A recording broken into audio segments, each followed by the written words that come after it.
আসসালামু আলাইকুম এভরিওয়ান, কেমন আছো তোমরা? আমি তো অনেক বেশি ভালো আছি। আজকে আবারও একটা নতুন ব্লগে তোমাদের সবাইকে স্বাগত জানাচ্ছি। আমাদেরকে তো কালকে বলেই দিয়েছিলাম আম্মু আজকে গাখিরের পিঠা বানাবে। যারা যারা আমার কালকের ব্লগটা দেখেছো তারা তারা অবশ্যই জানো যে আম্মু আজকে গাখিরের পিঠা বানাবে। আর যারা দেখোনি তাহলে আমার চ্যানেল গিয়ে দেখে নাও। তাই আমি সকালে উঠে গাখিরের পিঠা খেয়ে আমি নানুদের বাসায় রওনা দিলাম। তোমরা তো ভিডিওতে সবকিছু দেখতেই পেয়েছো। নানুদের বাসায় আসতে না আসতে আমার মোবাইলের রিচার্জটাই তখনই শেষ হয়ে গেল। তাই আমি বোনকে বললাম যে এখানে কোনোখানে রিচার্জ করা যায় না। বোন বললো যে আছে রিচার্জের দোকান। তাই আমি আর বোন মিলে রিচার্জের দোকান রিচার্জ করতে যাচ্ছি। আমি না এরকম করে হিসাব করতে অনেক বেশি ভালোবাসি, আর আমার কাছে এটা অনেকটা বেশি সিম্পল মনে হয়। আর বোন বলছিল বোনকেও নাকি এরকম করে হিসাব পড়িয়ে দিতে হবে। তাই আমি বোনের কথা মতো বোনকে আমি আমার মতো করে হিসাব পড়ে দিলাম। আর তোমরা যদি আমার চ্যানেলে নতুন হয়ে থাকো তাহলে আমার চ্যানেলটা সাবস্ক্রাইব করে আমার পাশে থাকবে,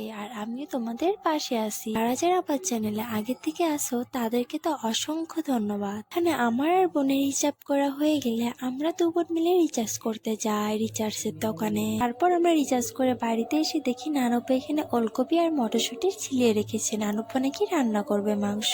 তখন আমি নানুপ্পাকে বললাম যে নানুপ্পু আমাকে দাও। নানুপ্পু এখানে আমার কথা মতো আমাকে দিয়ে রান্না করতে, আর আমি এখানে রান্না করা স্টার্ট করে দিই। মটরশুঁটি আর ওলকপি গুলো আমি সিদ্ধ করে নিয়ে তারপর এখানে মাংসগুলো আমি ধুয়ে নিয়ে ভালো মতন ধুয়ে বেছে নেওয়ার পরে আমি এখানে পেঁয়াজ কুচি দিয়ে দিয়েছিলাম। পেঁয়াজ কুচি লাল লাল হওয়ার পরে আমি এখানে তেল দিয়ে আবারও লাল লাল করে নিই। লাল লাল করা হয়ে গেলে তারপর আমি এখানে মশলাগুলো দিয়ে ভালো মতন নাড়াচাড়া করে নিচ্ছি। তারপর আমি এখানে মাংসগুলো দিয়ে ভালো মতন কষে নেওয়ার পরে তারপর এখানে ওলকপি আর মটরশুঁটি গুলো দিয়ে ভালো মতন আবারও নাড়াচাড়া করে ঢাকা দিয়ে দিই। পর এখানে নানু এসে বললো যে নানিমা নাকি মাংস খাবে না, নানিমার জন্য মাছ এনেছে নানুপ্পু। আমি নানিমাকে গিয়ে বললাম যে মাছ কষিয়ে দিব না আলুতে ঝোল বানিয়ে দিব। নানিমা তখন বললো যে মাছ কষাতেও লাগবে না আলুতে ঝোল বানাতেও লাগবে না, তুই আমাকে বেগুন দিয়ে ঝোল বানিয়ে দে।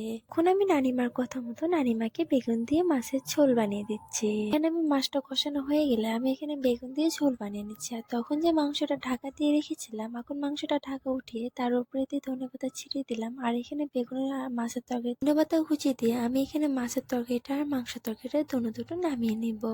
তারপর এখানে আমি ভাত খাওয়া দাওয়া করে আমি বাড়ির দিকে রওনা দিলাম। আজকের ভিডিও এইটুকুই।